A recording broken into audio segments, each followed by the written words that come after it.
listening 60-Minute Overtime with your host, Coach Danielle McCartan. You can follow her work on Twitter at Coach McCartan. That's at Coach McCartan.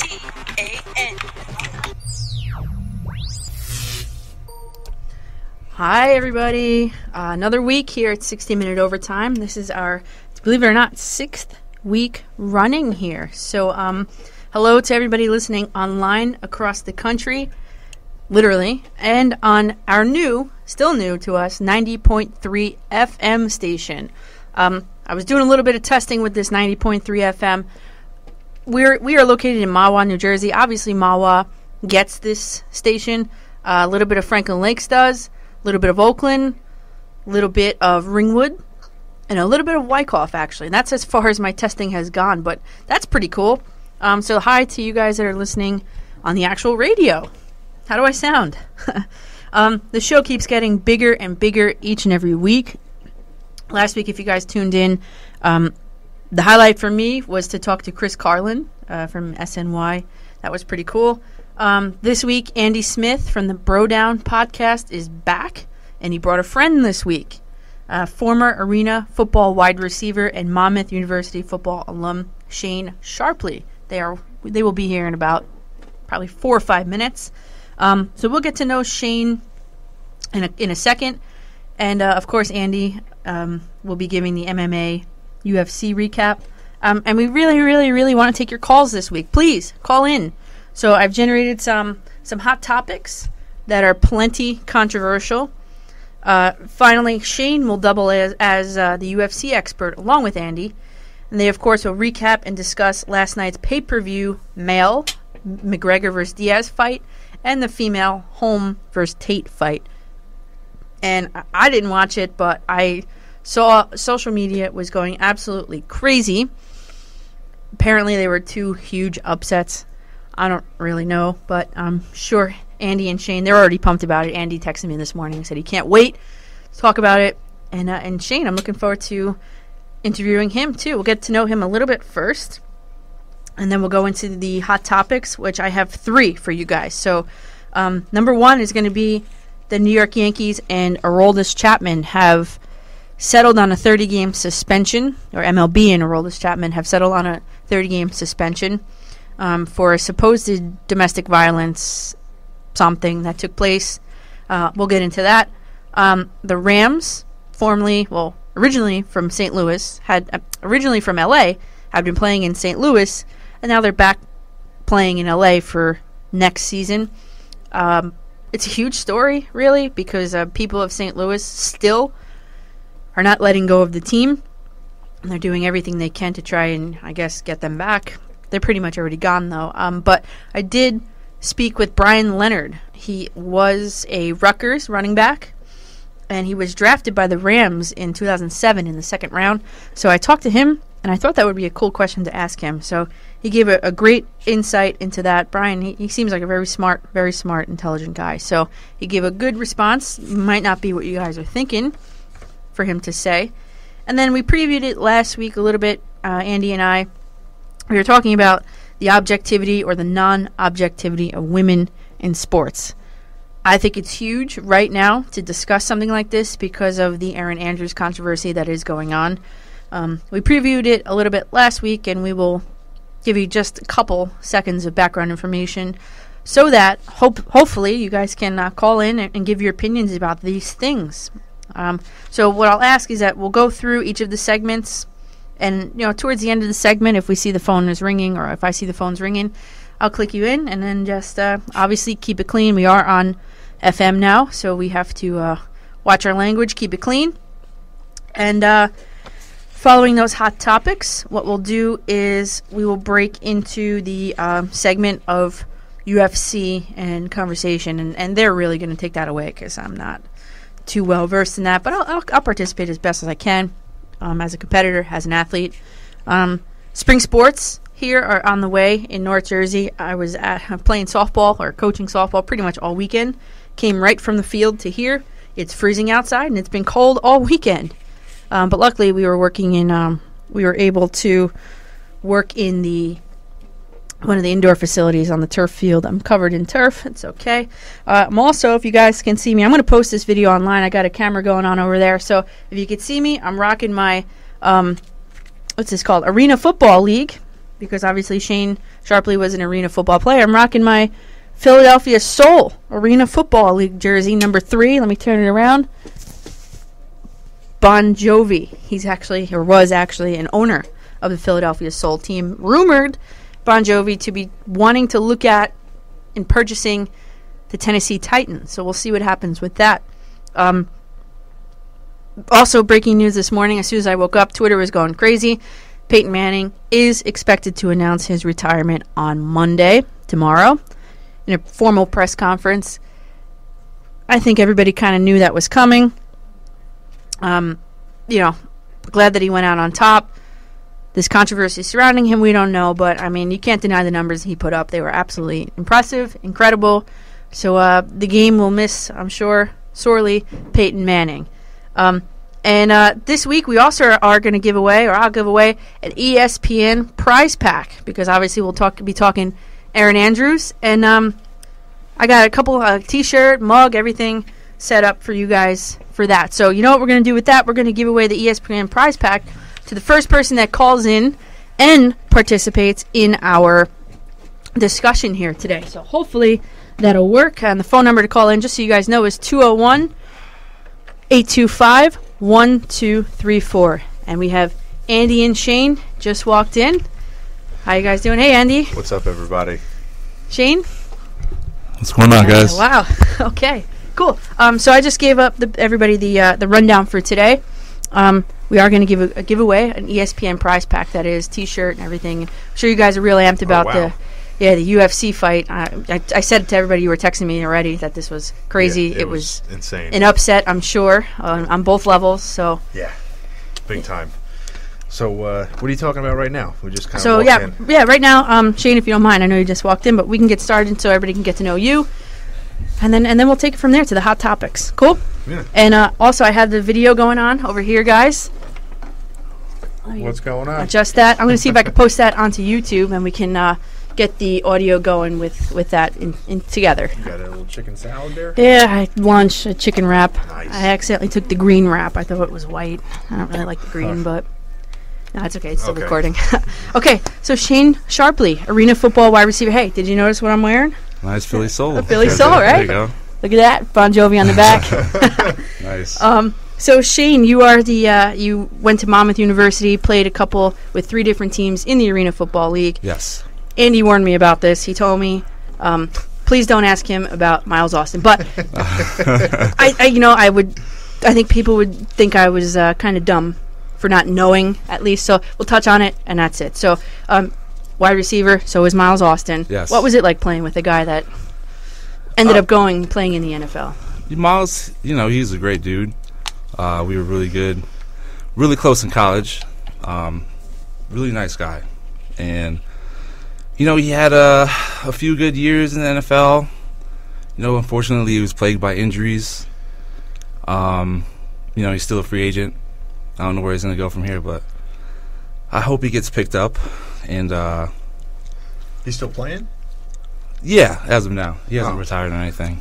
But that's how much I follow football. I have no idea. Yeah, he was a nice guy. I really like Miles. Yeah, still keep in touch or not? I haven't in a few years. Honestly, I really haven't kept in touch with many people in college. Yeah. So I know how that goes. All right, cool. So you worked out with the Jets and the Cowboys. And what were your experiences with these teams? And I guess my first question is, how did they get in touch with you to work out with them? Well, I was being trained by Jim Garrett. Jim Garrett is the father of Jason Garrett, who's the head coach of the Cowboys. Mm-hmm. He lives down in South Jersey. He's worked with a lot of guys. He worked with Darian Barnes. Darian Barnes played fullback for the Buccaneers when they won the Super Bowl. He played for the Cowboys. Mm-hmm. I worked out with Jim one day, and he said, "Oh, you're a great player. Keep coming back. We're going to get this going." And he's got a lot of connections. He was a scout for the Cowboys until 2004. So we knew a lot of head coaches. So I was just working out with him, and, things just took off from there. He made a few calls, said, I got this good receiver. He always said I was better than Miles, but, I never really was able to get my foot. I got my foot in the door, but I just wasn't able to bust through. That's so, yeah, man. That was the key. So, when you got there, when you got to either the Cowboys facility or the Jets facility, what was it like? Well, they came here. They came here, okay. Yeah. We had a workout, actually with Todd Lobar. I don't know if you know Todd Lobar. No, I don't. He is a Ramapo alumni. Oh. He played basketball here. Really great athlete. He had a workout before I started working out with Jim, and he ran like a 4.18 40-yard dash. Whoa. He's probably the fastest human being I've ever seen in real life. 4.18? 4.18. We were talking combine last week. They were Bo Jackson Jesus. fast. Yeah, they were like 4.6. Remember last week we were talking? Yeah. That's crazy. So he was a speed demon. And, it was awesome. It was an awesome experience. We had the same workout. I think it was 2008, 2009, 2007, one of those 3 years. We worked out. We both did really well. We ran a lot of routes and stuff, caught passes. I thought I did great, but, they picked Todd because of his speed. And, I think that's one of the things that scouts need to work on in the NFL, like just drafting guys because of their speed. A lot of times in the NFL, it doesn't work out for these speed demon receivers. Right. A lot of times they just end up as punt returners, kick returners. But Todd was good. He had a good mind for the game. He was really raw because he never played football in college. He was just a basketball player. So he had to learn it all from square one. Really talented, got a lot of tries, with different teams and stuff, but, it never worked out for him. He was on Hard Knocks with the Dallas Cowboys. If I made it that year, I would have been on there. That would have been awesome, but, Well, I talked to, actually, Brian Leonard. He was on it with the Bengals, and he said that they edited it like crazy, and they couldn't. Oh, I'm sure. He's like, I didn't even know I was in a running back battle until I watched it, and I was like, well, and we played the audio last week, I think. He was like, I didn't even know, and then I'm watching TV like, oh my God, I should really, practice a little bit harder, I think, in the last scrimmage here. So, so did you work out with any of the quarterbacks there while there, like Tony Romo, or I don't even know who the Jets quarterback. I'm a Jet fan. I don't even know who it was at that point. No, I worked out with my my quarterback from college, Brian Boland. He was an awesome quarterback too. He had a few tries to get in, but it didn't work out for him either. Okay, and then you mentioned training with Jim Garrett. Do you think that kind of led to, like you said, he made a couple calls, got you in with the Cowboys, and yeah, I figured. And Jim, like you said, Jim's son Jason is now the head coach of the Cowboys. So I had a question for you in regards to most recently Tim Tebow, but also Taekwon Underwood from Rutgers. Yeah, I guess I want to use the word. I think I do want to use the word using arena football and Canadian leagues in order to get to the NFL or get back to the NFL. Yeah. What do you think about that as a former arena football player? Sometimes it works, sometimes it doesn't. You go to these other leagues, and sometimes you get an injury, you can't come back from it. Right. And that's it. That's your last shot. Right. And there's a certain age limit that they'll really take you into the NFL from other leagues. I think it's around 27. Okay. Is around the age limit. Then after that, you're considered old. I guess we're all old sitting in here.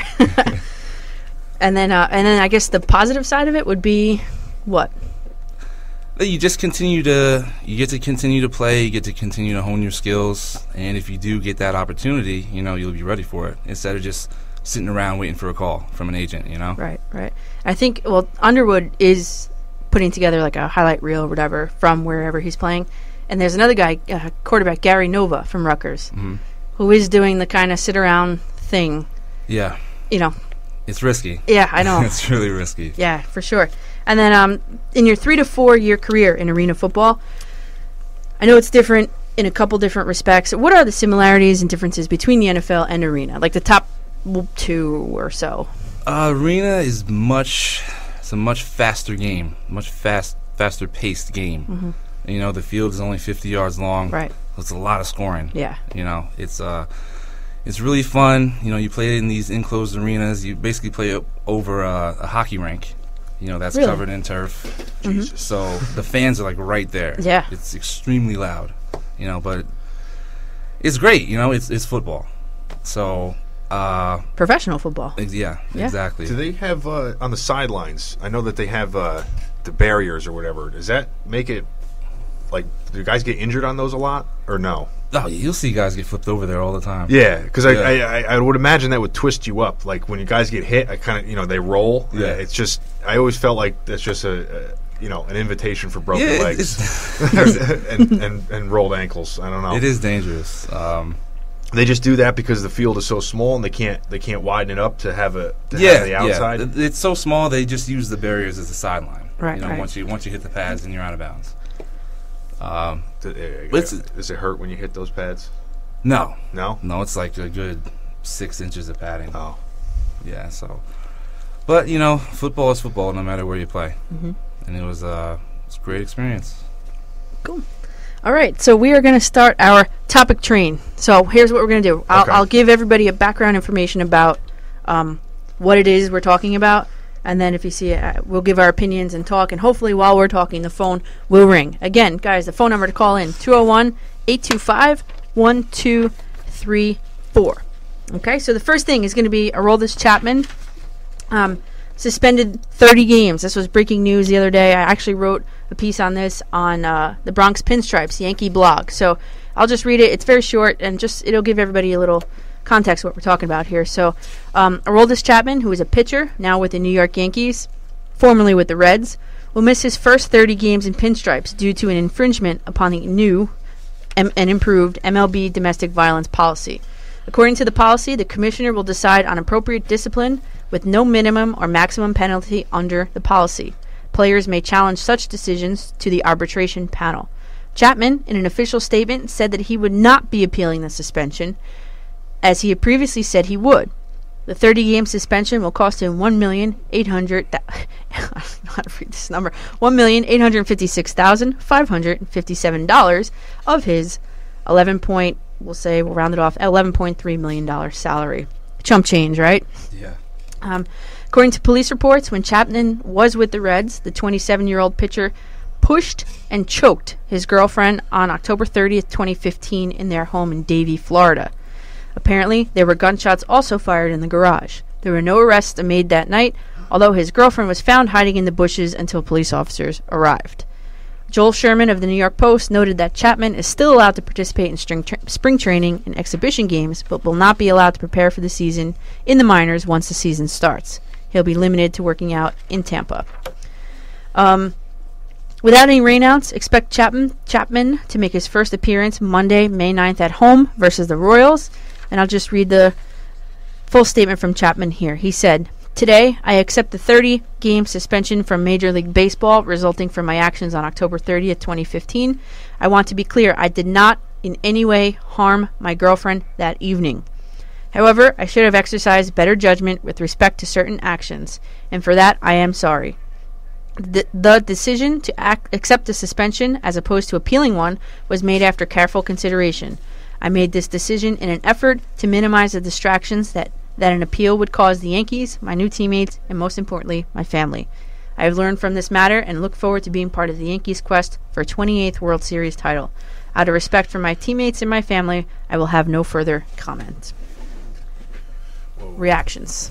So this guy was accused of beating her up? Yeah. And shooting, firing guns at, trying to kill her? Attempted murder? I'm not sure. Yeah. When did this happen? October 30th. So pretty much at the end of the season, baseball season. And he's not in jail? Or? No, he's not in jail. But the problem is, listen, I'm all for women's rights and things like that, but it sounds to me like she cried wolf. There was a party going on at the house. She looked over his shoulder and saw something she didn't like in his cell phone, and Oh, that's what was kind of happening. what happened. No marks on her when the police came. No arrests were made that night. Who shot the gun? They don't know. Okay. Yeah, it's always tough. I think when you that's a very touchy subject and it's nothing to be taken lightly. You'd have to really get all the facts before you make any kind of judgment there. But I think it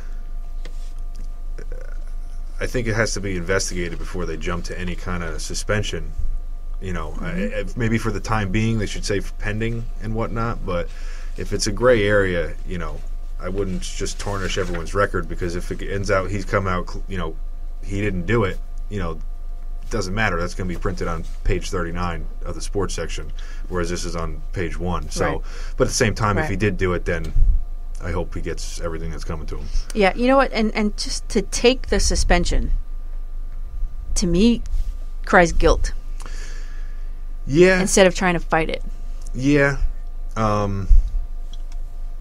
Yeah, that's kind of strange. I don't know why he would take it. Maybe I don't know. Maybe I don't know. I don't know. I don't know. He might be just trying to get it over with. Yeah, as well. Avoid embarrassment, maybe. Mm-hmm. I mean, it's got to be pretty embarrassing right now. But she said that he was beating her up, but she had no marks or anything like that on her. So, who knows? Who knows what happened? I don't.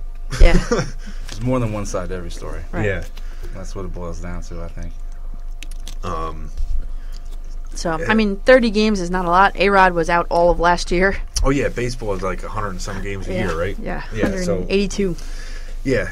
This guy's like a top player. Yeah, apparently, yeah. The Dodgers passed up on him because of this whole thing, and now he ended up with the Yankees at pretty much a discount price, really. Does the MLB, right? Mm-hmm. Yeah. Do they send their own investigation team out to personally look into it, or no?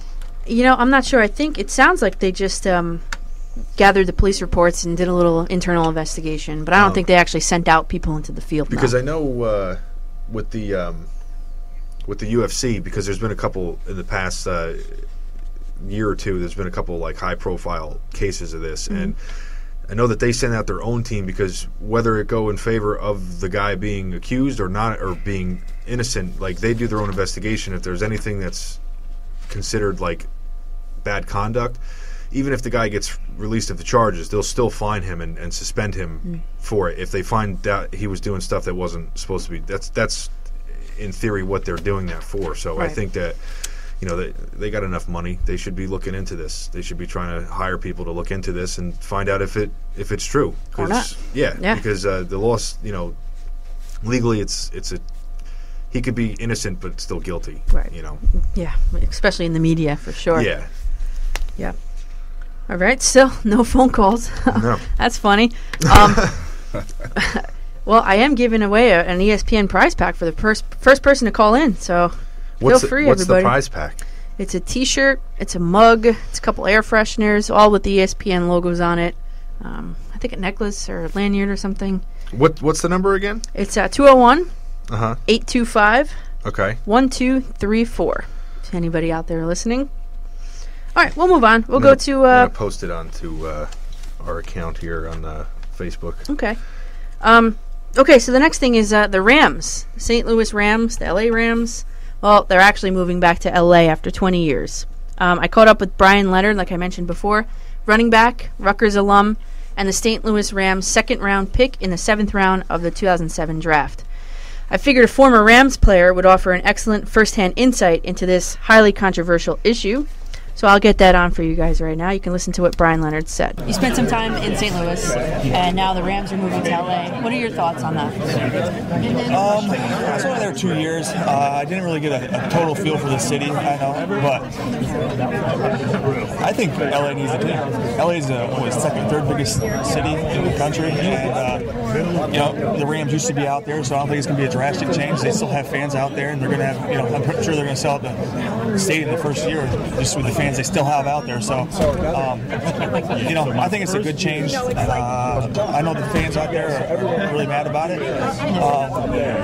But to be honest with you, we didn't really sell out our games. There wasn't a lot of people in the stands. So, and I think that's one of the main reasons that they did move to LA is because of that. If they sold out every single game, I know the teams haven't been great in the last couple of years, but if you're a fan, you support the team no matter what, up or down. So I think that's one of the main reasons that they moved it. They didn't have the fan support that they had in the past, and it was the best show on turf.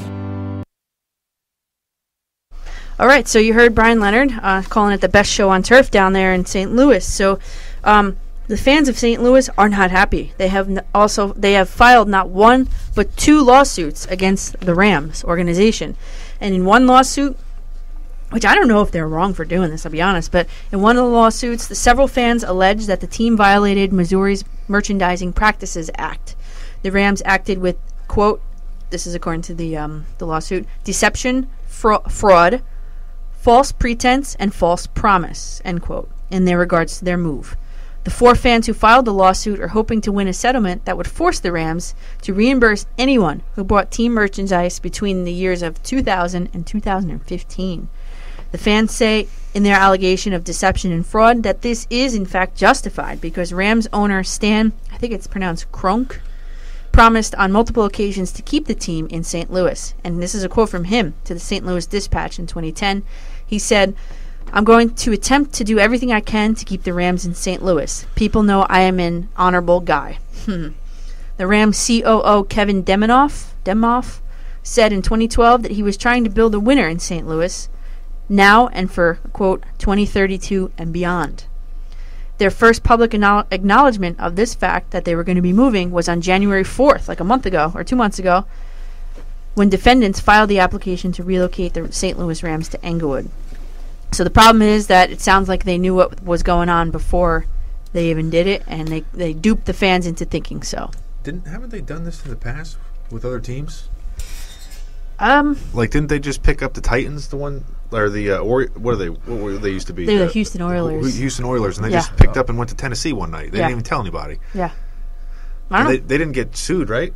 No. They pretty much. I remember. They were just like, all right, bye. Yeah. Yeah.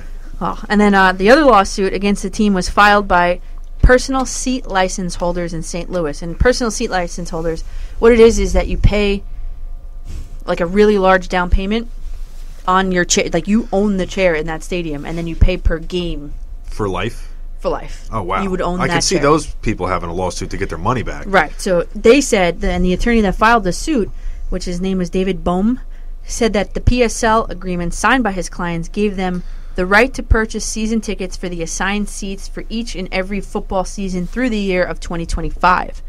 But the agreement did not say anything about those seats being in St. Louis or across the country in Los Angeles. A PSL in St. Louis would presumably be much cheaper than a PSL in LA, and if St. Louis fans were able to keep their PSLs at the lower St. Louis rate, obviously they're not going to commute to LA to watch a game, so they would sell it for more or keep it or transfer it to somebody else.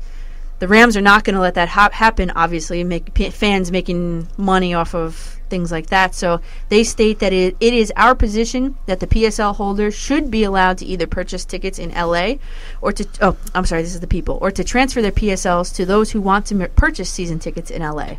According to the lawyer of the People, the Rams have made it clear that the team will not let the fans keep their PSLs or buy tickets in LA or transfer them or anything. So the People are stuck. So they're not with even these seats. They're not even letting them keep their. They're letting them keep their seats, or they're making them. They're not letting them sell them. They're not letting them sell them. So it's done. So they make them keep them. So just sell them online. Yeah, they're not letting that happen though. The What do you Rams, the Rams organization. They just want to just wipe. They can't stop you from selling them online. Just you gotta hustle a little bit, right? Just put a PSL.com and just all those people that got the short end of the stick there. Just tell them to start a little website. Well, I just have an interview. It's in Sports Illustrated in January. The Rams owner said he thought the people of Missouri would be, quote, understanding of him moving the team to L.A. Yeah, that's not going to happen. I mean, football's a passionate game, Shane. yeah. Of course, people are. I'm sure people get bummed out when they move like minor league baseball teams. Yeah. And the Rams, they just really started picking it up in the past couple of years. I know. They have a crazy defense now. I would be mad too if they were going to L.A. You know what? I was watching something on HBO, The Timeline. It was called. It's like I don't know how many episodes there are, but it's a cool show about the controversy of moving the Giants team from New York to New Jersey and all the controversy that caused, which was huge. They're already playing New Jersey anyway. Well, they were in New York. Yeah. And then now they moved into New Jersey, and it was a whole controversy with that when they won the Super Bowl, and people were calling them the Jersey Giants, and the New York residents didn't want them. And we're talking only across a river there. So to pick up and move across the country, I feel bad for Rams fans. Yeah. I think New York Giants sounds better than New Jersey Giants. Just sounds better, but I don't think they should move them. I don't think that the Rams should. I don't think that they should be able to just. Or I don't think that they should just pick up and go. But as far as these, everyone having a lawsuit against them, I don't know. What are they going to do? I don't know. Yeah, is that lawsuit really going to stop them from moving the Rams to Los Angeles? No way. No, they did that to didn't Jay-Z buy like the Nets? Nets. Yeah. They picked him up and moved him to Brooklyn. Yeah, just moved him across the river. Yeah. Nobody complained, or people complained, but he was like, "No, I'm just gonna move him anyway." Yeah, that's true. I would rather go to a Knicks game now. I forget the Nets. I can't get to Brooklyn. Who cares about Brooklyn? I don't know if I'd go to a Knicks game right now. Yeah, well, on their losing streak. Yeah, they're not always the Carmelo circus over there. Not even sure what sport you guys are talking about right now. Andy, oh my God. But you know what else? The other option is, why don't Brian Leonard was talking about how it's LA is like the third or fourth richest city in the nation. Why not start an expansion team? Just keep the Rams in St. Louis and start a new team, like the Jacksonville Jaguars. They started those in Florida. But aren't they only allowed so many 32 teams in the NFL? I don't know if there's a rule. No, there's no limit. Does it have to be an even number? No. But isn't it 16 AFC, 16 NFC? Yeah. So how would that work? And add two more, one in Jersey. But that would mean that two would have to start up at the same time. Two would have to start up, yeah. So it's possible. I mean, the Panthers and the Jaguars, they started up around the same time. Yeah, same year, I think. Yeah. They probably had to, though. They probably had to even it out. So are the Jaguars or AFC? Yeah. Panthers are NFC. Yeah. See? Yeah. See that? Me dropping some football knowledge. Yeah, look at you. Yeah, look at this. Some logic over there. You guys didn't think of that. Some bro down logic. Yeah, what do you call it? Some bro science. Bro science. Yeah. All right. Well, phone lines are still not ringing. No? You guys don't have opinions about any of this? I think this is pretty controversial. Yeah. Especially the people that lived through the Giants moving from New York to New Jersey in the Meadowlands. I would think you guys would make some parallels there. Yeah. And, I don't know. On the football topic. Yeah, go ahead. Why don't you talk about Peyton Manning? Peyton Manning is retiring. Yeah. Officially confirmed this morning. Press conference is tomorrow. Yeah, this was like 7:30 this morning. I don't know if any breaking details have come out, but what do you think? It's good for him to go out on top. Mm-hmm. With his injuries, his neck surgery. Mm-hmm. Needs surgery on his hip. He really didn't. The hip now. Yeah, he didn't look like himself this past year. Isn't he like 40? 39. 39, yeah. Yeah. Jeez. It's time for him to pack it in. Yeah. Right off in the sunset. You won your Super Bowl, your second one. Just call it quits. Live out the rest of your life. I don't think he's going to win another one. I don't know football, but 4 years old. You never know. I didn't think the Broncos were going to win the Super Bowl. So no, me neither. No, I was on here before you came, Andy. I was on here saying Panthers, Panthers, Panthers, and all of a sudden, what? Yeah, I mean, he's got so many injuries with his neck, right? I mean, you can't really. That's something that you really can't play around with. Yeah. He said, I think some of his fingers are numb. Yeah. From that's not good. Yeah. Nerve damage. Yeah. Well, you know what? That's funny you say hip surgery because he's been accused of using HGH. Yeah. And I know because I'm a Yankee fan, and I know A-Rod has some problems with his hip and his admitted HGH usage, so that's pretty interesting. I didn't know that. Yeah. What do you think? Did he use it? Did he do it? I don't know. Good for him if he did. I think if he's injured that they should allow that. especially in football. Yeah, how many? I mean, me personally, I don't see how any of those guys are not taking stuff off season at all. Those humans didn't even exist 20, 30 years ago. They're so big, you know. They're really look at the size of these guys from 20, 30 years ago. Yeah. You know, and going through camp year in, year out, and going through 2 days and trying to get your body to recover after all that. It's almost unhealthy not to be. Yeah. Really? Yes. Yeah. It's very difficult. The only thing I would say that's a negative with it is the fact that they can hit harder with the brain trauma. So I think that would be the only negative side effect would be the that they get to hit harder, because concussions are a huge deal now with with football, if I'm not mistaken. Oh yeah. There's a much bigger emphasis on concussions and being safe. Yeah. When guys are getting concussions. Yeah, and if you're playing these guys. What was the average? I don't know if you guys know offhand, but if you look at, say, football 30 years ago, what was the average weight of like your typical lineman or your running back? And what kind of speeds were they running at? I don't think it was anywhere near what it is today. No, on average. On average, anyway. They are now. I'm sure you had a couple of freak athletes back in the day, but yeah. Did you guys see the movie Concussion? Did you see it? The what? No, Concussion? No. I watched it maybe last week. It was good. I suggest. Yeah. Especially being a former football player for so many years. You think Will should have been nominated? I think he should have been. If I look at what's his name, Kevin Hart playing whatever Cookie Girl, whatever he was playing, he got the nomination. Kevin Hart was in a football movie? No, he was playing some other stupid role. Oh. I think Will Smith did an excellent job with that. I'll be honest. I didn't with even you. know that it was a movie with him in it. Yeah. Name that. He plays the doctor that uncovered the whole CTE. See, that's disease. another thing with football too that I think is part of the problem is that I think the equipment's getting so good that that's what I think. It's almost like a hindrance that you're getting these more freak athletes, and that just because you don't get knocked out doesn't mean you're not getting concussed and your brain's not sloshing around in your head. Yeah. So I think. Yeah. But at the same time, you can't really go back from now, because if you went back to, say, leather helmets, these guys are still going to be dropping their head. It's going to take a lot. There's going to be a learning curve, and there's a lot of people are going to pay the price. These helmets look like they have a lot of padding, but if you're getting rocked in the head, it still hurts a lot. Shane, I was going to ask you. Arena football is all turf, right? Yeah. Every field. Do you think the speed of the game has increased on the turf to contribute to more head injuries as opposed to playing on grass or natural? Yeah, plus the turf is a much harder surface. Your head slamming against the turf compared to your head slamming against the grass, it's a big difference. So yeah, I do think that does play a part.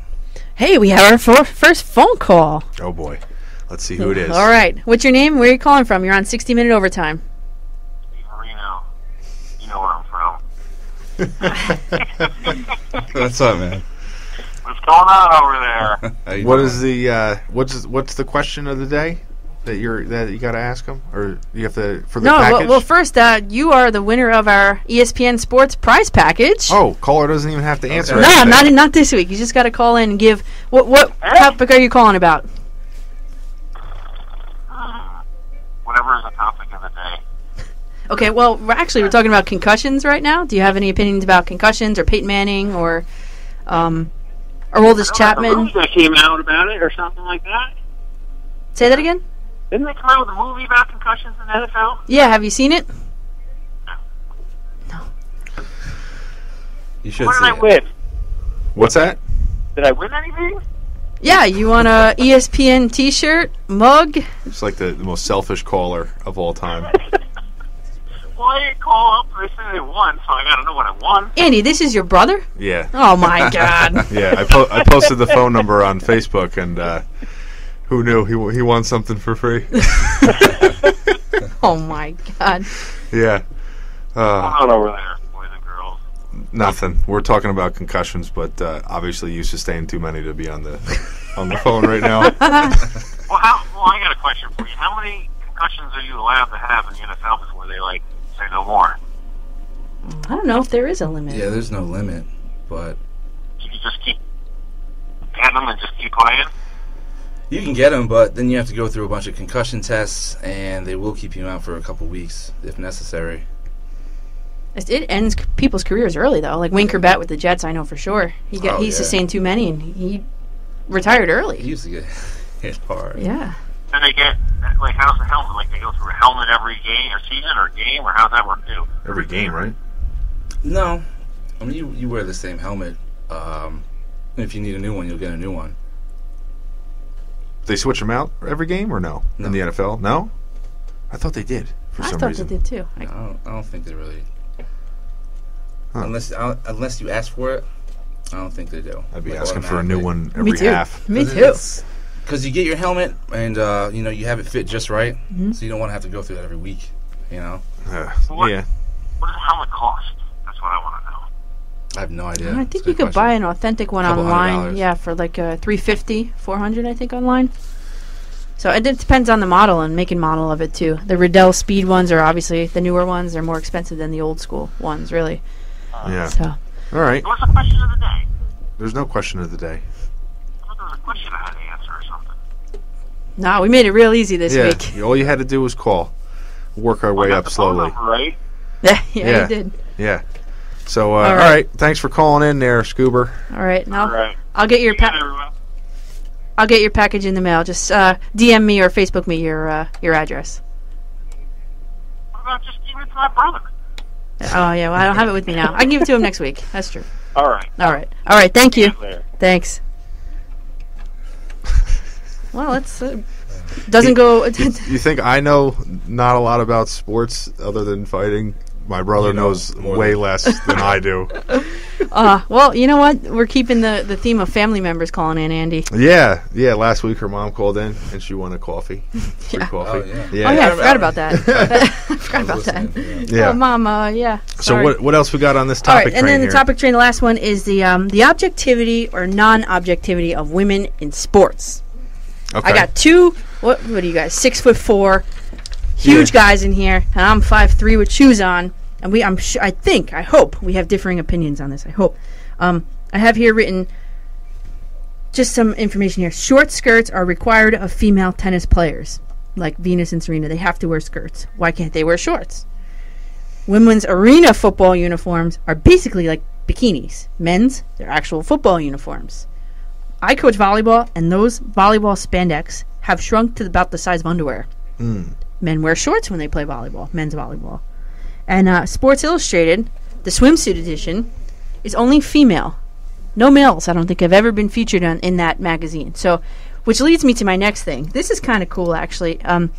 Erin Heatherton, she's a Sports Illustrated swimsuit model, was doing like a Twitter Q&A one day. I was just doing nothing, so I submitted to her a couple questions. She answered about 10, and only like 2 or 3 with a video. She video answered mine, and I can splice this into the YouTube video that will go on. But you guys are looking at it here. Yeah. I asked her. My question was, and I'll quote because it was Twitter. It's only 140 characters, but I wrote thoughts on a male SI swimsuit edition. Why only female editions? And this is her video response back to me. Hey Danielle, I love your question, and I am officially offering to be the editor with MJ, if she would let me, of the Male Sports Illustrated edition, because I totally agree. Where is that? I need more boys. So her solution was to objectify men as well as women. Okay, well, there's that. And then I just wanted to do one more thing about the Erin Andrews controversy. Like, we previewed it last week, so it didn't take up too much time this week. But in case you've been living under a rock, she's the female sports reporter from ESPN, hence our prize package, that was illegally videotaped by a stalker through the peephole in her hotel room in Nashville. This past week, she took the witness stand and for hours on end. And I'll pull up some of the highlights. But what do you guys think about that? She was obviously, what do you think about women as objects in sports, based on what we have here?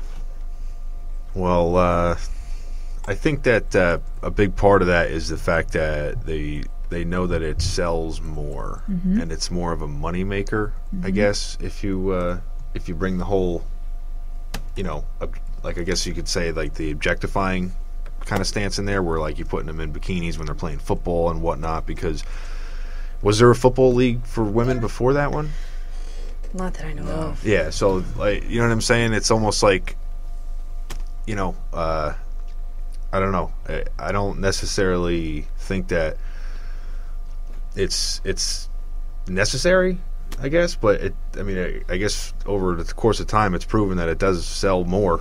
I mean, Sports Illustrated, yeah, okay, Sports Illustrated, the swimsuit covers. I mean, I'm sure you could have a guy's Sports Illustrated swimsuit cover, but obviously the women's probably going to sell more, I would think, just because they're, I think it sells more with advertising with women than it does with men.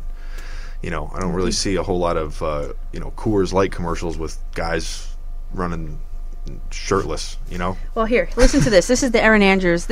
She testified for days on end, hours on end. This is like a minute and 18-second clip of just the highlights. And think about the other side of that. Okay, of course it sells. The guy that videotaped her tried to sell the videotape. Well, I think that's different, though. Okay, let me play this and then we'll talk. Everybody put up that I was doing it for publicity and attention, and that ripped me apart.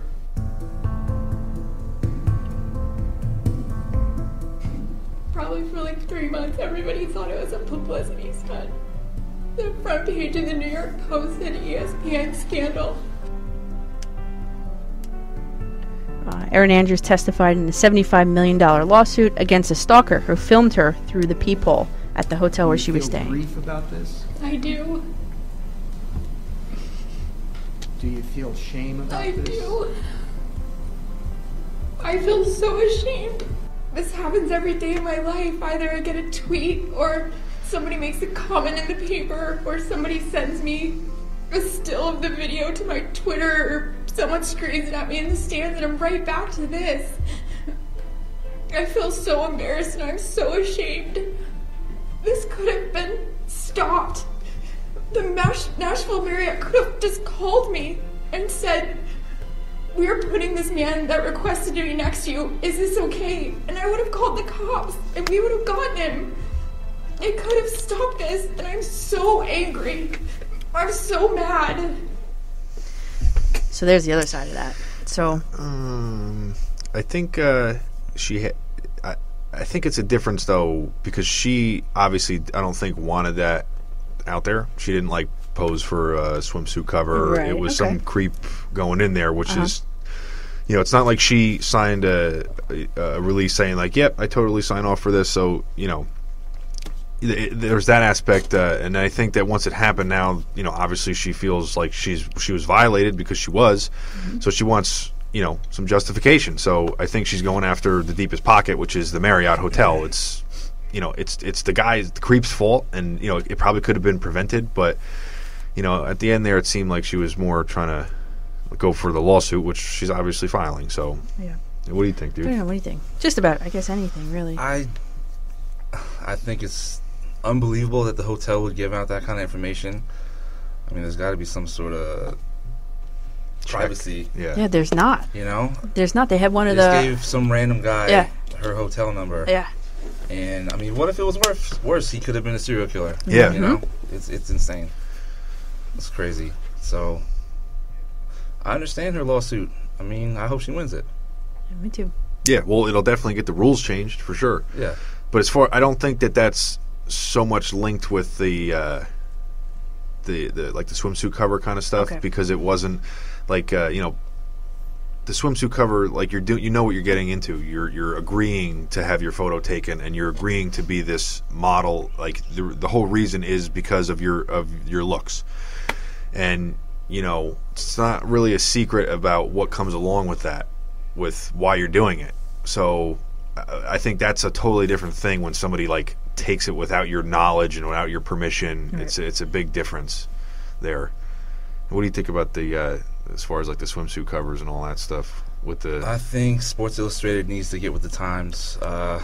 ESPN has The Body, right? Yeah, The Body magazine. Matt Harvey was in it. Yeah. It has guys, posing. Oh, and that's the one Misha Tate, Ronda Rousey did. They were both on it. Yeah, those are nice. Yeah. I agree. Sports Illustrated just needs to catch up. That's cool. All right, and then finally, our final thing here is the UFC. You guys are the experts. Jesus. Watch it. I was watching basically by Twitter what was going on. Apparently, 2 huge upsets happened last night. It's all you. Go ahead. Madness. You want to? Go ahead, man. You want to start? All right. Well, the two main events there were Miesha Tate versus Holly Holm and Conor McGregor versus Nate Diaz. Most people were not giving Miesha Tate any chance at all during this. Shoot. Who did you have, Andy, winning last I week? thought that Holly Holm was gonna win. I think I said last week I thought she was gonna get like a second or third round knockout once she set up. But I said that what Miesha had to do was kind of make it a dogfight and get the takedown. If she got the takedown, then obviously she would have been in her world. But I didn't think that she would get the takedown and be able to keep her down like she did. So, she was down in the scorecards going into the 5th, I believe, and I think Holly was up either 3-1 or 2-2 because the second round might have been a 10-8, and she was losing the 5th round, but she did what she had to do. She dragged her to the ground and took her back and choked her out, and it was insanity. What was your reaction to the fight there? I was surprised. I picked Holly Holm too. Yeah. Holly's probably the best athlete in women's MMA. Former professional boxer. We got another caller here. Oh, they hung up. Why does it always happen to us? All right, sorry. Go ahead, Ben. Go ahead. Yeah, Holly's a former pro boxer. Her stand-up is great. She's a former kickboxer. I thought she had all the tools to beat Miesha. She just doesn't have the ground game yet. She got taken down. She wasn't able to get back up, and that's just something she has to work on. She's still new to the game. She's only been in MMA since 2011. She's got a lot of work to do. I think in a rematch she could beat Miesha. When the fight started, I noticed Holly's stance was different. She didn't have the same footwork she did against Ronda. I think she was more hunched over. She was leaning forward, looking for the takedown to come. And also, what we talked about earlier was a lot of when Holly fought Ronda, most of all Ronda's takedowns come from the clinch, from hip tosses and trips from judo. And I'm pretty sure Ronda has bad knees, so she doesn't really shoot a lot, like wrestling style. Mm-hmm. So, and that's Holm has an easier way of getting out of that because you have to get really, really close to set up your hips in that. And she just didn't let her do that. But the way Miesha fights, she's more of a wrestling style. So she takes, she shoots singles and doubles, and it's a different style. So I think that Holly was, again, she closed her stance up a little bit, and she was more tentative, like Shane was saying, because she was worried about that shot. And once she got taken down in the second round, I think it really was, she realized that she cannot get taken down again because she almost got finished in the second round too from a rear naked choke. She panicked. You could see it on her face at the end of the second round. She was like, what just happened? Yeah, she was totally out of her element.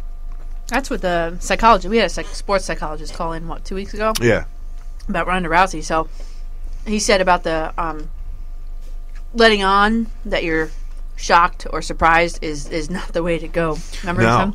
Well, the thing is too is that it wasn't even like a poker face type of thing. It, like physically, she was just reaching. She didn't know what to do. Like she didn't in the end of the 5th round when she got taken down. She was so focused on just trying to get back up because I think in her head she just did not want to be on the ground because of what happened in the second. So when she was standing up, she wasn't really protecting the neck and trying to defend the choke. And once she got in with the choke, last minute ditch effort, she tried to flip her and spike her on the ground. And Miesha, like the dog she is, she held on and she got the choke. But you could just see that there were certain things, like fundamental things that she just didn't implement in that last round when she stood up. She could have avoided it in my eyes because she is a very good athlete. And you think the same, And when she got taken down, she was working her way up against the cage. If she stayed against the cage and just fought off Misha's hands instead of trying to get back up so quick, Yes. I think she could have survived and won the fight by decision. But at that point in the fight, though, the only thing is that there was still, what, a minute and a half to 2 minutes left? I think it was around a minute something. A minute and a half, Yeah. maybe? So not a whole lot had happened in the 5th round. Holly was edging her by strikes. So had she just stayed on the ground, Misha would have won that round. And then, Yeah, I think it still would have been 3 rounds to 2. yeah, it would have got interesting though. I would like to see the scorecards, what they were. Yeah. I haven't seen them yet, but I would like to see what they were. Do they release them? Yeah, Yeah, they do. yeah. You got to remember, in a title fight, though, you got to take the belt. 'Cause a lot Yeah. of times they won't give the challenger the decision. But I if think it's close. I think she was feeling pressured, maybe that you couldn't really ride it out because a couple of the rounds were very close, and the one was not. The one that was the blowout was round 2. Yeah. Everything else was fairly close. First round was close, 3 and 4. I think Holly took over in Yeah. the striking department. Yeah. But huge upset. Huge upset. You I know, was Misha Tate surprised. was thinking about retiring. Really? After she didn't get her title shot against Ronda, and Holly did. So, you know, for her to come all this way, and like Shane said, she's technically the only 2-time bantamweight champion. You said Yeah. that in the car on the way here, because when Ronda came over from Strikeforce, Ronda beat her. We got another caller? Hey, yep. Hi, you're on 60 Minute Overtime. What's your name and where are you calling from? Really? Hang up again? Oh, yeah. Oh, boy. All right, go ahead. Sorry. Yeah, so when Ronda came over after it was Strikeforce, right? Yeah, Strikeforce Strikeforce. title. She beat her. Ronda beat Misha and took her title, and then when she came over, she was just crowned the 135 champ. She didn't have to fight for the title. So yeah, she's the only 2-time bantamweight champion, I guess, in history. Yeah, Right? and this opens up the door for Ronda. Yeah, I was You know, just going to ask she's- that.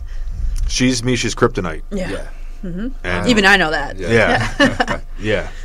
And I think Holly is it's really interesting now. Like we've been going back and forth with this since about 2 in the morning last night. 2 in the morning. Yeah, because God. we stayed up and we shot a podcast about our reaction and Oh yeah, everything. you know, I woke up this morning and it said you posted it 4 hours ago. So I was counting back. I was like, they did this at 3:30 in the morning. Yeah, we were stoked. We were stoked. What? Yeah, we stayed up till like 4:30 watching the post-fight press my conference, and we got God. up and immediately started talking Way about too it. late for me. Yeah, so. But So yeah, so next, moving forward, next for the women will be what? I don't know. Ronda. That's the thing though, because Ronda was number 1. She was the number 1 contender, right? And Holly had the belt. Misha was number 2. Right. But now Misha's the champ. So does that mean that Ronda's number 1, or does that mean that Holly's number 1? Technically, Holly should Holly. be number 1. Holly Yeah. should be number 1. Right. So does that mean that you set up a Holly Holm versus Ronda Rousey title contender fight, or does that mean you make one of them fight Misha Tate again, or do you know? How about there's a triple threat match like in wrestling? Yeah, How's yeah. that? We'll do the cage match. Yeah. The ladder match. Yeah. Well, my mom is sending me pictures of. I was telling you. Yeah. I was Stone Cold Steve Austin for Halloween one time, God. and my brother was Mankind. What? Look at that. Oh, geez. Oh my God. That's hilarious. All right, Mom. I had the belt and everything. Yeah, so it's pretty. I don't know where they're going to go from here. I think they're going to make the fight with the fans probably want to see, because Dana White said before nobody wants to see Misha versus Ronda 3, and I still think that Holly versus Ronda is the fight everyone wants to see. So it'd be interesting to see who they put up, who they make Misha fight next. I don't know. I think it's going to be Misha against Ronda at UFC 200. That's what I think. Yeah, for sure. But if Ronda wants a title shot, she's going to get a title shot. I think that obviously Holm wants to fight Misha because Holm lost to Misha.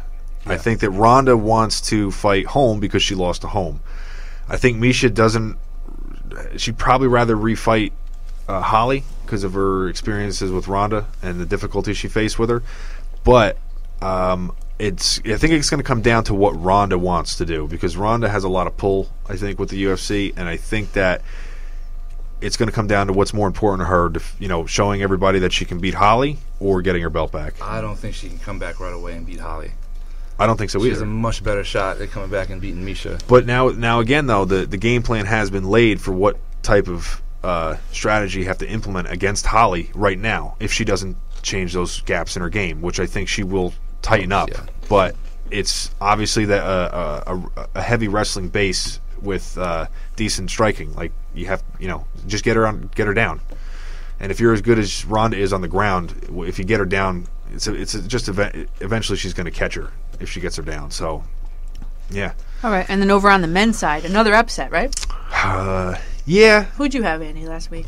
I thought that Connor was gonna win. I was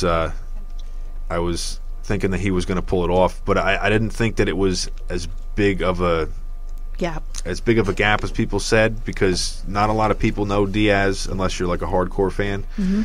And the weight cut was a big thing as well. We didn't know whether he was going to have more energy or less energy. When you said last week about how McGregor, he fought at the lesser weight, and then 145, and then he gained to set 170. Well, I saw like a up and down split shot of what he looked like. You said he looked emaciated, and I was like, okay, oh my god, the guy looked like he was like a Skeletor. Yeah.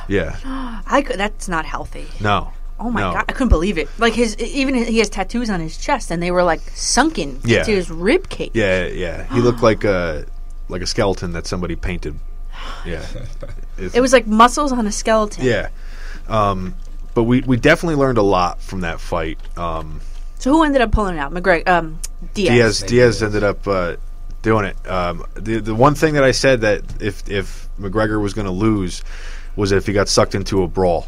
Yeah, I remember that. That's what happened. Uh-huh. He got sucked into a brawl because he said it. He kind of said it himself. He didn't budget his energy well. He got tired, which means his speed goes away. Which means Conor relies a lot on head movement, and he started getting tagged and boxed up by Diaz, who's an excellent boxer. And I think he thought he was going to knock Diaz out, loading up on shots. And when you throw shots, if you load up on every punch and you hit, you get tired, but if you load up on punches and you're missing, it's way worse. Yeah, it's even more tiring. So, and he was doing a lot of that when he was getting tired, and Diaz tagged him with a good shot, rocked him, and got him to the ground and choked him out, made him tap.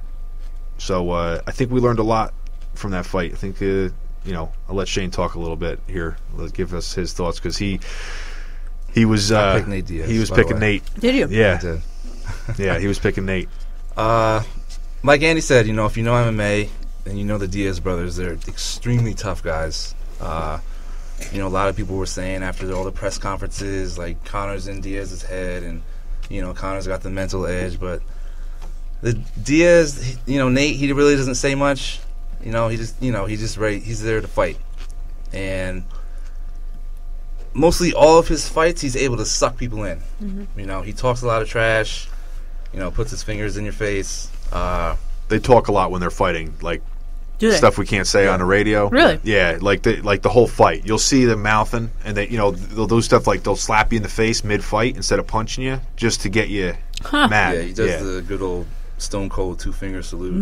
Yeah. Does he? Yeah. While fighting? Yeah, while fighting. He's done it when he's got guys in submissions and he knows he has it. He's done that before. Diaz? Yeah. What? Like before the fight's over, like flips the bird to the crowd and mid-submission. Yeah, they're crazy guys.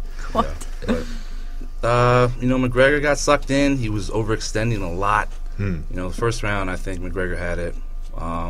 He was catching Diaz with some hard shots. But I think when he saw that he wasn't able to knock him out or really rock him that much, that took a lot out of him, too, mentally. Yes. I think that, I think McGregor thought he was going to finish him. And when I think if he had a gas tank, I think that fight would have went a little bit differently, because I don't whether that was Conor not being used to, because here's the thing, even though he didn't have to cut weight and he wasn't emaciated from cutting weight, you still have to think about, we didn't really know whether the weight cut would have more of an effect on his energy, or carrying the extra 25 pounds would have slow more. Down. Yeah.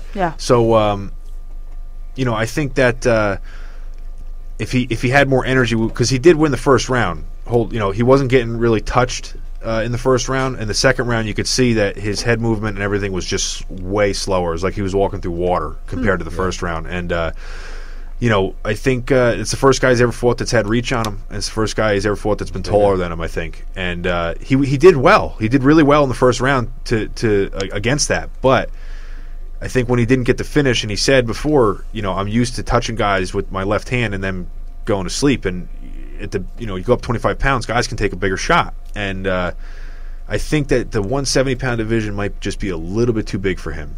I think that he might find a home eventually at 155. I would love to see there be maybe a 160 division, but I think 145 might be a little bit too much weight for him to cut. I think he should stick at, defend his belt maybe once or twice at 145 and maybe start thinking about going to 155 because I think he's just a little too small for 170. The guy's getting bigger and bigger at that weight. So, yeah.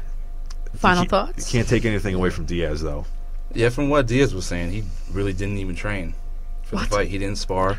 He only had, less than 2 weeks. He had about 13 weeks notice. Yeah, 13, 14-day notice, maybe 2 weeks. But the thing is that the last week, really, for a lot of guys, when you're training MMA, you're not really doing much. You're not really sparring. You're not really training hard because you're recovering. You're really just, making sure that you're weight cutting, so you're depleted. You're trying to rest and conserve energy. You're just really most guys just don't do anything at all, and so there's really nothing to do.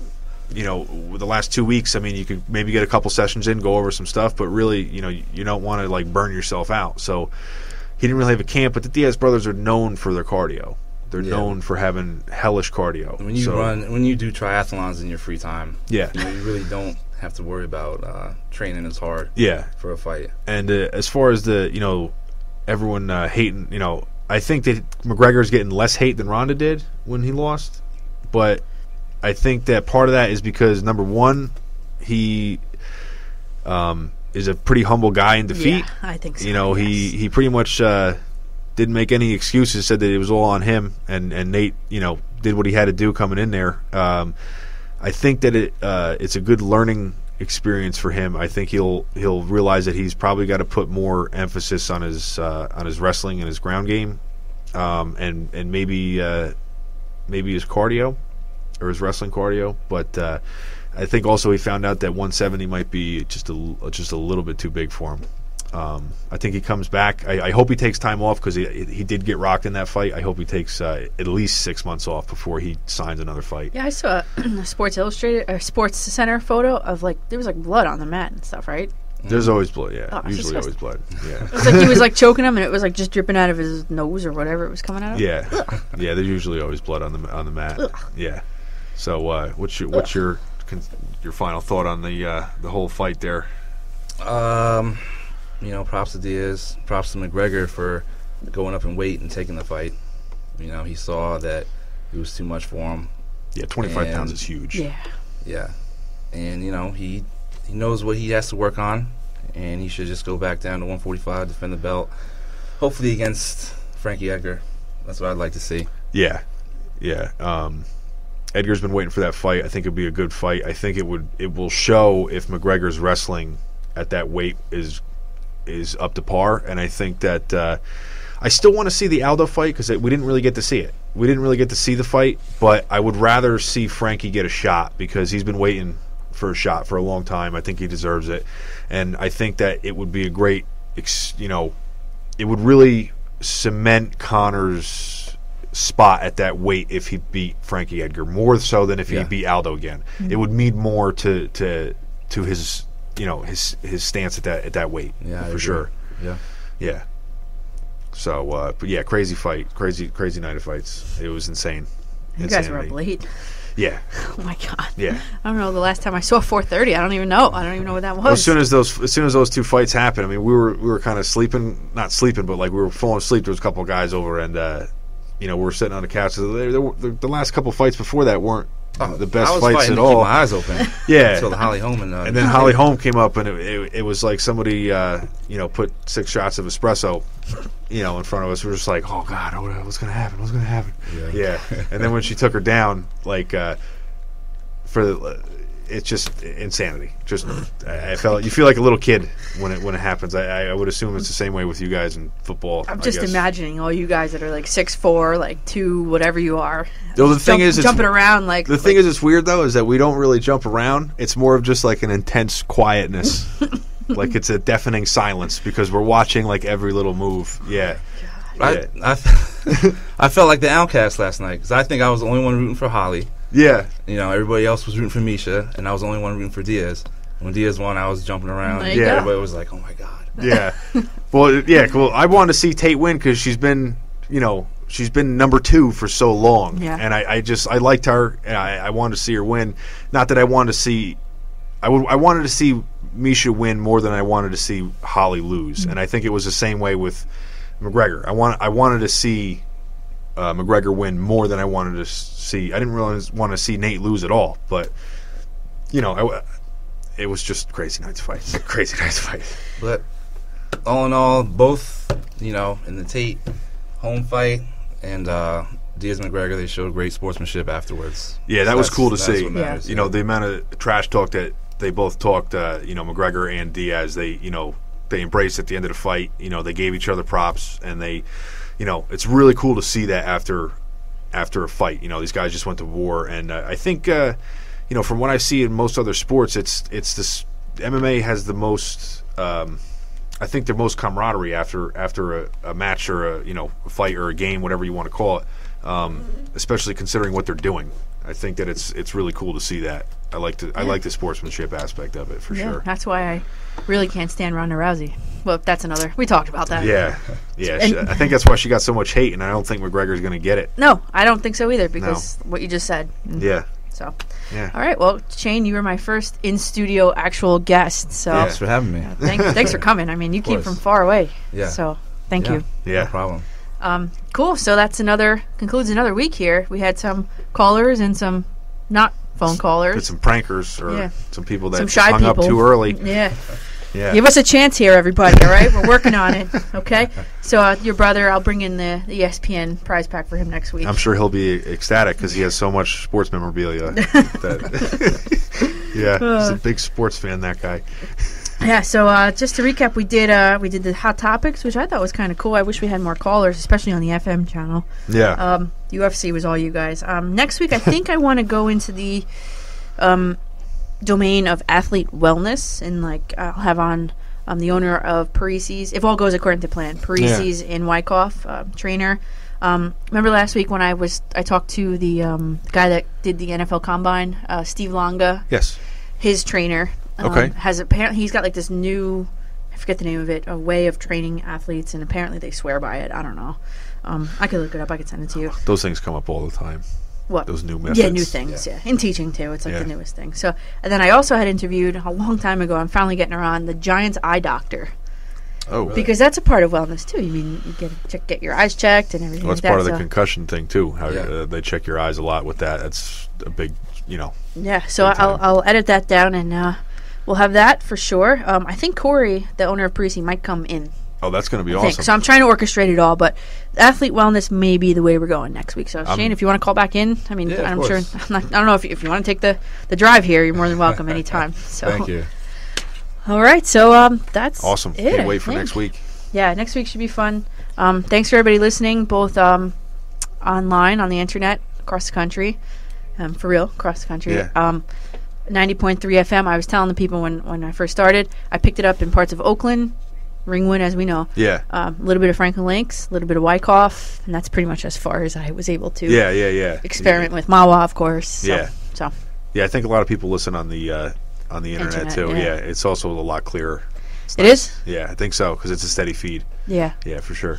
All right, well, thanks again, Shane. Thanks for coming. Andy, of course, always. Thanks for listening in, guys. All right, tune in next week, guys. Have another big show for you. Follow me on Twitter at Coach McCartan. That's at Coach MCCARTAN. To find my work on YouTube and SoundCloud, search with no spaces Coach McCartan. Subscribe yourself so you don't have trouble finding it in the future. That's it for today, everybody. Listen live next Sunday, 1:30 to 2:30 p.m.